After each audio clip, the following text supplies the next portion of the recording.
मैं जानता हूं मैं क्या कर रहा हूं। मोहब्बत करता हूं मैं गुल से, और किसी के आगे जवाबदेह नहीं हूं मैं, तुम्हारे आगे भी नहीं। जब तक इस हवेली में रहते हो और तुम्हारे नाम के साथ कारा भी जुड़ा है तो जवाब देना पड़ेगा तुम्हें। अब क्या मोहब्बतें भी तुमसे पूछकर करेंगे बराना का? तुमने कभी किसी से इजाजत ली थी? दुश्मन के घर की लड़की से मोहब्बत करते हुए किससे मशवरा किया था तुमने? तुम तो आगा हो, और आगाओं को तो इजाजत की क्या जरूरत?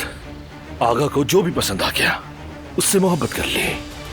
लेकिन याद रखो, इस मामले में मैं तुम्हारी एक भी नहीं सुनूंगा, समझे? फरात, आखिरी बार कह रहा हूं, आज के बाद तुम्हें कारबे खानदान का मान रखना होगा।